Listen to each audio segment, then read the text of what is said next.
Alright, let's see here.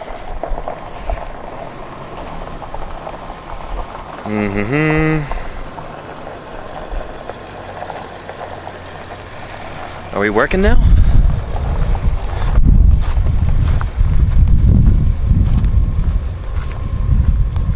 Alright. It's working. Oh my goodness. I've been trying to get this set up and running since 8 a.m. this morning. It is currently 1:45. The new cord that I got in Salt Lake City, the new HDMI cable, is now working. That was our issue, apparently, or one of our many issues. But yeah, we've anyway, yeah. Here at the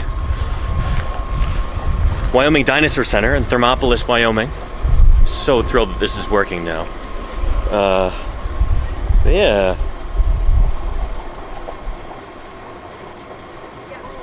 And let's see what's going on now.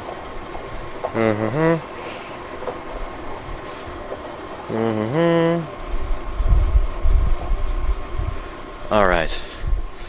Everybody in chat, here's your assignment for right now. Let me know if it goes down at any point.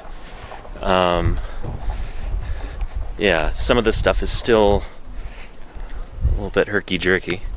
Kind of like this dromaeosaur that we've got right out here. But yeah. Anyway.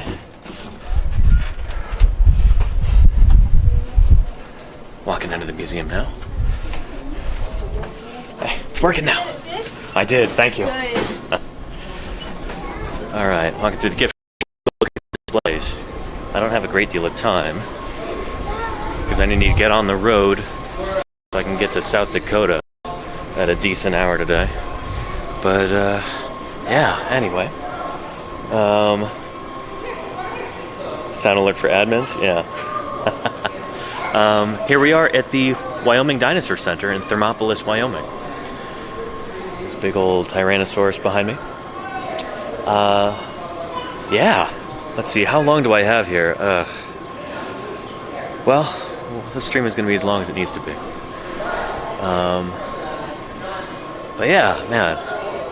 Finally got this up and running. So welcome. If anybody is new watching, my name is Danny Anduza. I'm a dinosaur paleontologist. I'm here on Twitch trying to do some good old-fashioned science outreach.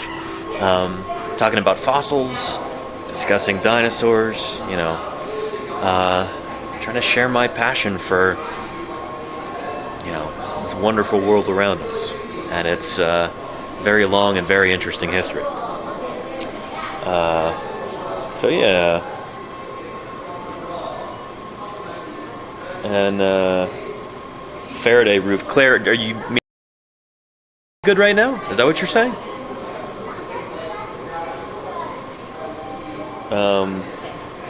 And Green Panther, I have no idea what you're talking about. Please don't confuse me right now. I am not in the mood for it. DFW, I love dinosaurs too. Somebody let me know. Is the signal okay? Are you guys getting any video or anything?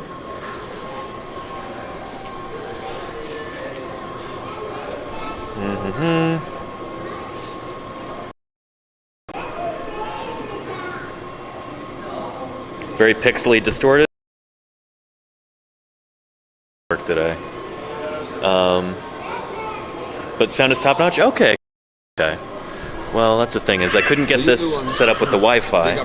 This device is just not working with that. But I don't know, maybe with channel bonding, the signal will get better over the course of this stream? I don't know. We'll have to see. Anyway, just to kind of update everybody, I drove today all the way from Vernal, Utah, up to Thermopolis, Wyoming. And, yeah, so long trip. Drive. And I was really looking forward to being able to stream from the Wyoming Dinosaur Center here. And I have been trying to get this to work since 8 a.m. this morning, which is a solid, well shoot, it's 1:45 right now. So you can do the math on how long it's taken. But yeah.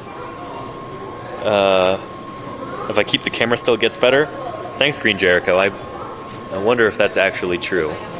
But we'll see. That might just be the way that the pixels refresh. But yeah.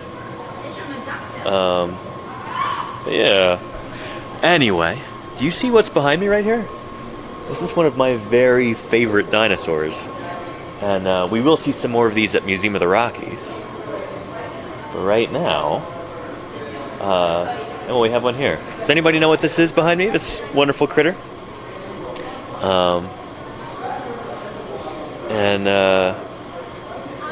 Yeah. This is Maiasaura back here, the good mother lizard.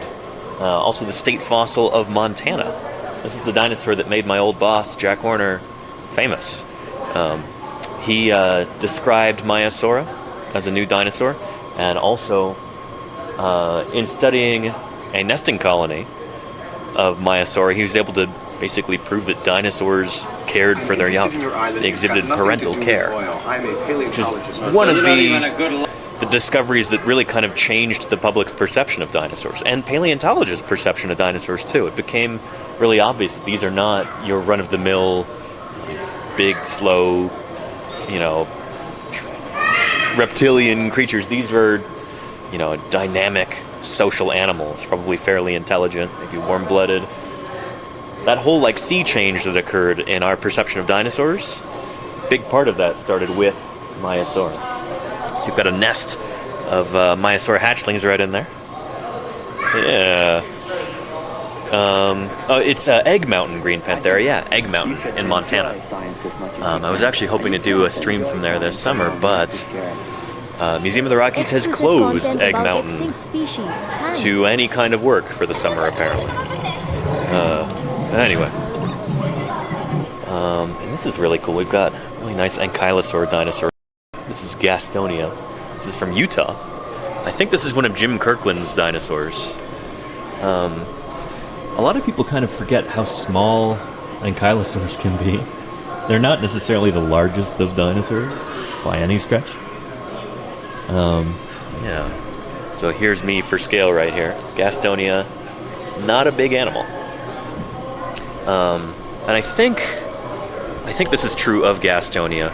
Jim Kirkland was telling me once, he's the state paleontologist of Utah, this was the first dinosaur to ever be discovered through the use of modern technology. Where apparently somebody was using a Geiger counter or something like that in order to look for fossils in the ground. I think that's actually how they found its skull, I want to say. They'd found some bits and pieces, so they knew the general area of where to look, I think. And they were trying to find its skull. And since the stuff in I think it's the Cedar Mountain Formation where Gastonia is from, since those fossils tend to be slightly radioactive, they were able to locate it that way. So, according to Jim Kirkland, the first dinosaur to be discovered through the use of modern technology like that. Pretty interesting. Most of our fieldwork stuff is pretty low tech for the most part. A big old cast of a ceratopsian dinosaur right here, Medusaceratops. I don't really know too much about this genus, to be honest. I think it's related to Nasutoceratops. It's got those same brow horns that kind of come out to the sides like that. See it there? And then there's Zuniceratops. This is one of the oldest ceratopsians that we have from North America. It might be the oldest, actually. Must have come over the land bridge from Asia at some point. But this is from New Mexico. And it's around the same... Well, I think it's a little bit older than, Protoceratops from... yeah. Zuniceratops. Pretty cool. Yeah. And L. Henley wants to know, why are the fossils radioactive there? I'm not exactly sure, to be honest. I think it has something to do with... Well, when bones become fossilized, that's usually through, groundwater seeping down into the bone, and then the minerals in the groundwater replacing the organic elements in the bone. And so in that case, the groundwater must have been radioactive for some reason. I don't really know why certain minerals are. Mechanism is behind that. I just know that's how the radio fossils in the first place. Ionosaurus back there.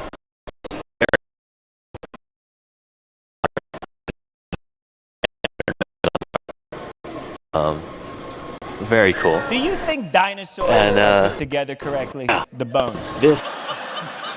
You're smart. What do you think? Do a research on that, Oliver. And the name actually means like buffalo or bison lizard.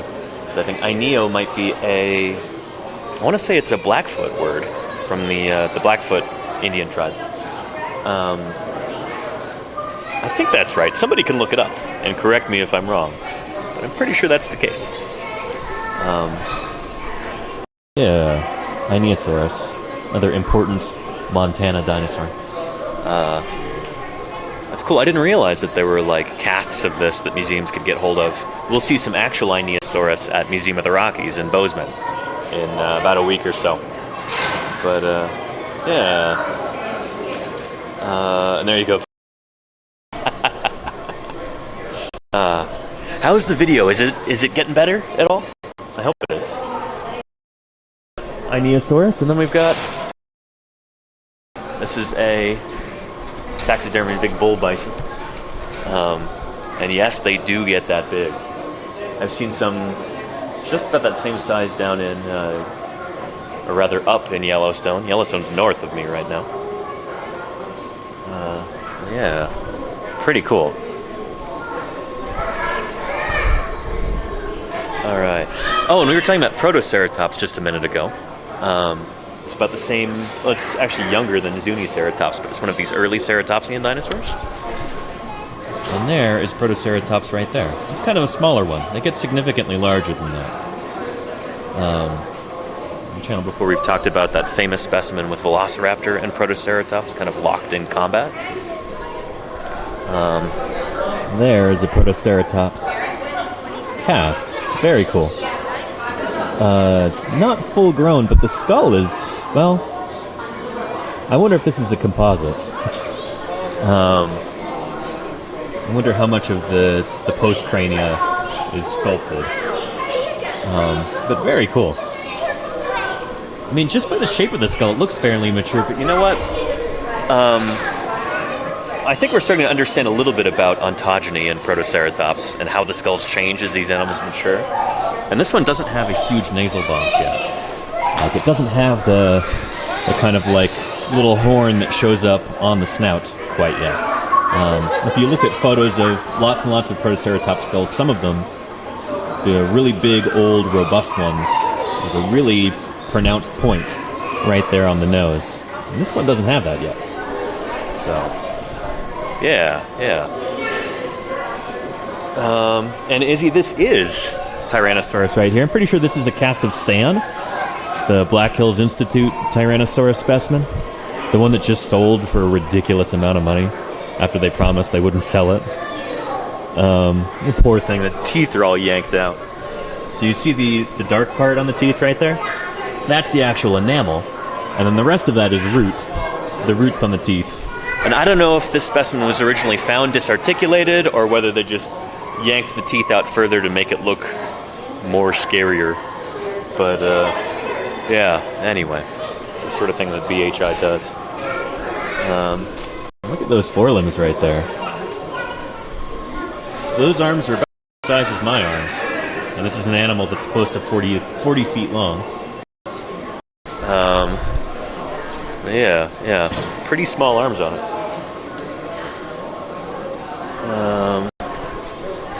Check that out.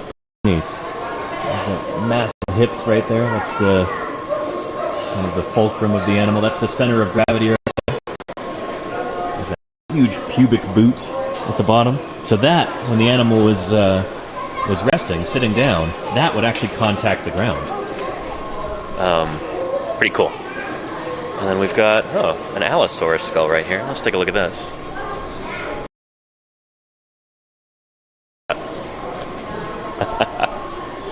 Hey there. Pretty cool. There's a little kid who just walked up. He was almost trying to get in the shot. But check. Very cool. Very neat. And this, so here we've got a front view, interior view of the skull. Pits right there. Sure. I'm not entirely sure if those are to be... If those are like sensory pits like you see on a crocodilian snout, or if those are like attachment points for keratin. I think that's an ongoing debate right now. I want to say Thomas Carr has something to say about it.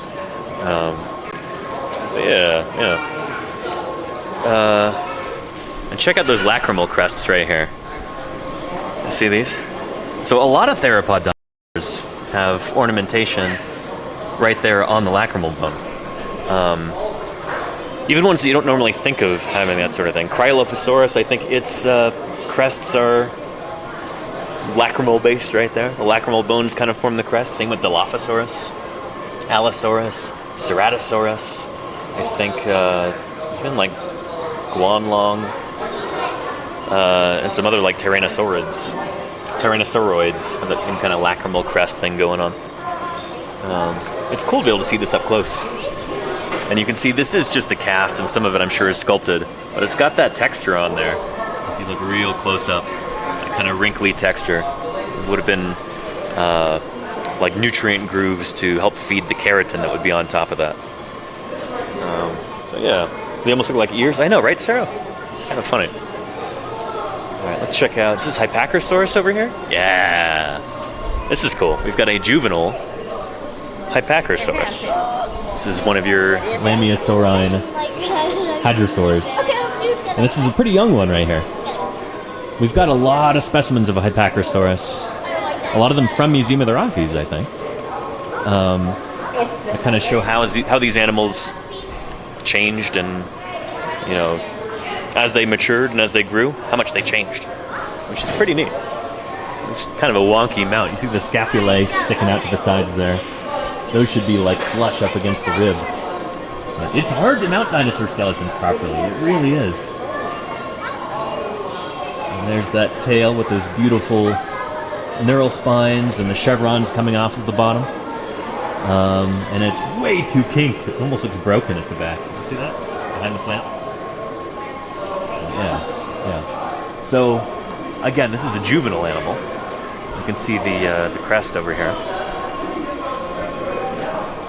So it's just kind of got the beginnings of a crest showing up right there.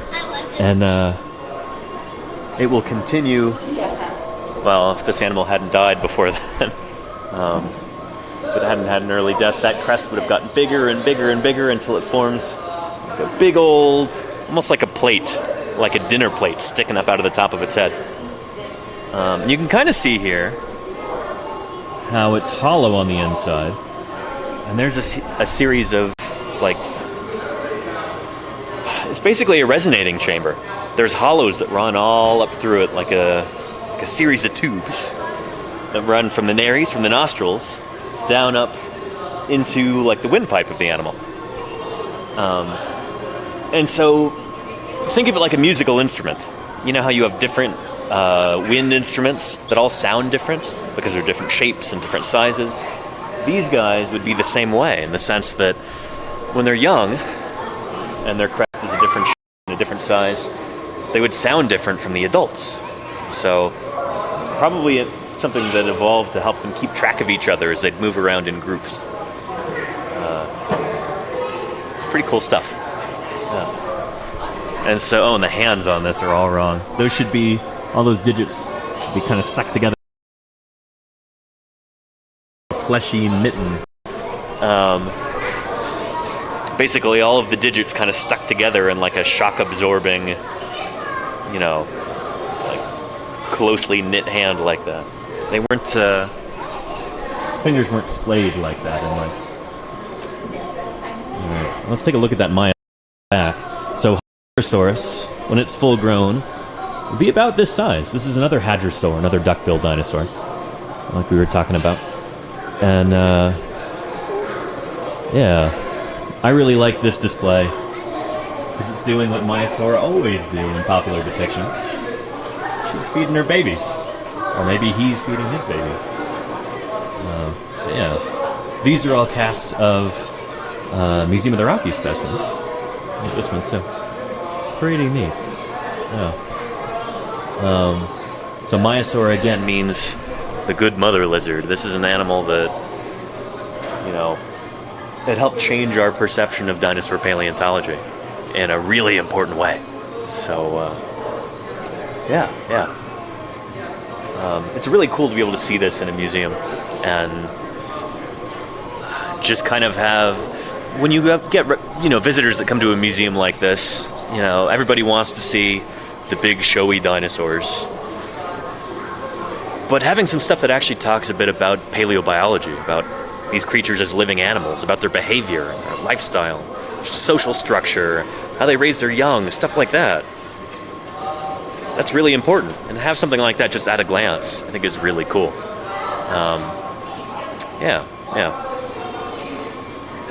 Isn't Mysore cute? Exactly, nothing more. I think so too. Yeah. And here we have, this is kind of funny. The sign says Alioramus. You see that right there? Early Cretaceous 70 million years ago? No, that's 70 million years ago is almost the very end of the Cretaceous. It's just 4 million years before the end. Anyway, this critter right here is dubious. This is, as far as we can tell, the same animal as Tarbosaurus. It's a Mongolian tyrannosaur. And this one is just young. That's why it's small. That's why it's got these slender jaws there. That's why it's very lightly built. For a while, because this thing looked different from Tarbosaurus, people assumed it was a different dinosaur. But no, it seems to just be the same thing as Tarbosaurus, just young. This is a young Tarbosaurus. Dinosaurs change so much as they grow and mature that, people thought it was a different dinosaur entirely. Turns out, it's probably one that we already know about. So, yeah. And Backseat Queen, do I speak with museum personnel about the misinformation? I won't in this case, I don't want to raise a fuss. And this is the thing, too, is that people resent when you tell them that their dinosaurs are not different species or different genera. And there are still some paleontologists who think that Alioramus is its own thing. But, time will tell. Anyway, let's move on over here. Let's look at some marine creatures real quick. We've got this really cool Metriorhynchid crocodile. Check that out. So this... is this a Metriorhynchid? It certainly looks like it. What does the sign say? Steniosaurus. Early Jurassic. Okay. This isn't exactly what I thought it was. Anyway, there are these really cool ocean-going crocodiles that, their limbs basically turn into flippers. And they develop this really cool kind of fishy fluke on their tail. This is not one of those. I don't know if this is related to Metriorhynchids, to those guys. But anyway, this is a beautiful, slender-snouted crocodilian. And they've got all those scutes along the back there. Take note of that texture on the scutes. You see little holes in it like that? So those holes don't go all the way down. They're basically just little depressions, little bowls on the surface of the scutes. That's but finding stuff like that in the field. That's, very distinctive texture. Just, you can't miss it. We've got some ammonites down here. Take a look at that. Is that Placentaceras? Yeah, very cool. Look at that beautiful iridescence on there. You would call that mother of pearl. And yeah. What the actual chemical composition is? It might be aragonite. It might be on there is natural. That is genuine.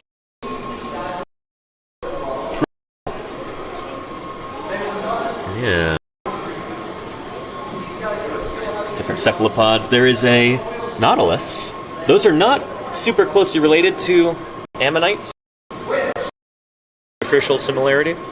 But these guys are still around today. Chambered nautilus. Pretty cool creature. I think every single species that's around today is endangered, unfortunately. But, Okay. I'm gonna go over here to get out of that. He's been a little bit loud. By the way, did you see the giant sauropod? Check this out. Just look up. Look at how big that is. That's another Supersaurus, like we saw at the Museum of Ancient Life. Pretty impressive up there. Let's take a look at Triceratops while we're over here, actually.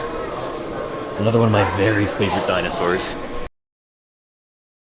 Almost every natural history museum in the world has its own Triceratops specimen. At least a cast, if not an original fossil. This is one of the best known dinosaurs that we have. Like, we have the most specimens of Triceratops. You know, I'd say it probably is the best known dinosaur in the world. Non-avian dinosaur, at least. Best known non-bird dinosaur. But yeah, we've got literally hundreds of different specimens of Triceratops at so many different museums around the world, and Triceratops from, you know, about 2.5 million years, maybe. So not only do we have lots of individual variation and ontogenetic variation, so like we can track changes as they grow, but also we can track changes as the genus evolves over time, which is really, really cool. And there are people like, you know, John Scannella and Denver Fowler who are studying Triceratops and trying to make sense of, you know, all of these different changes that they undergo through their individual lifespans and just evolving as a genus, too.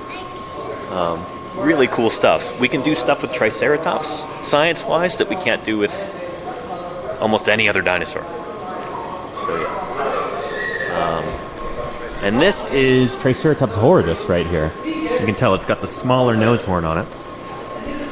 So this would be from near the bottom of the Hell Creek or maybe the Lance Formation.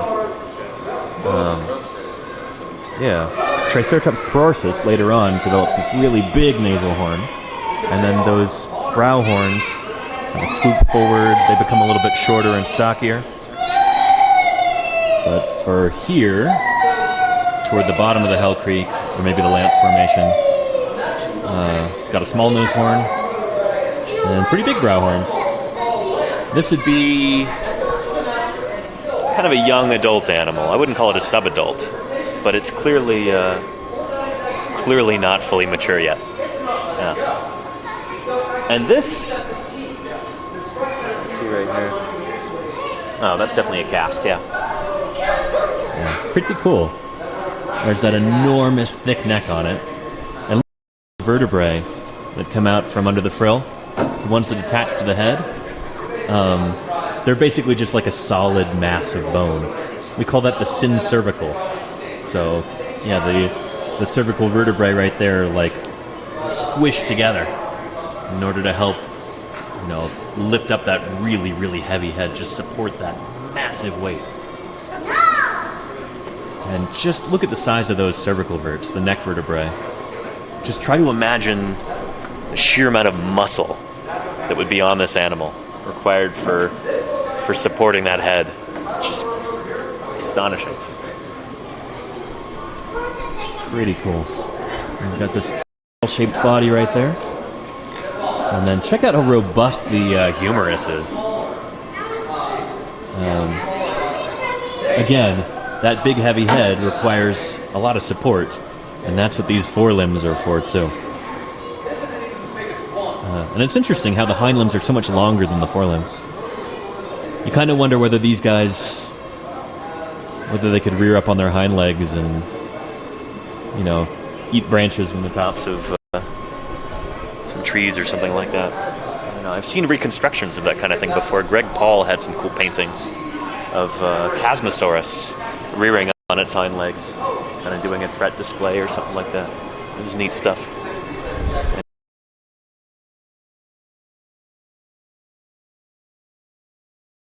The Jurassic over here.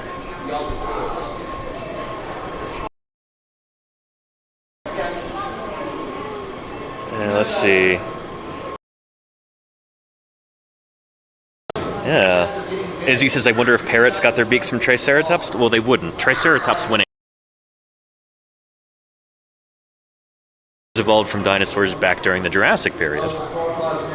And we're actually going to take a look at one of the very earliest birds, interestingly.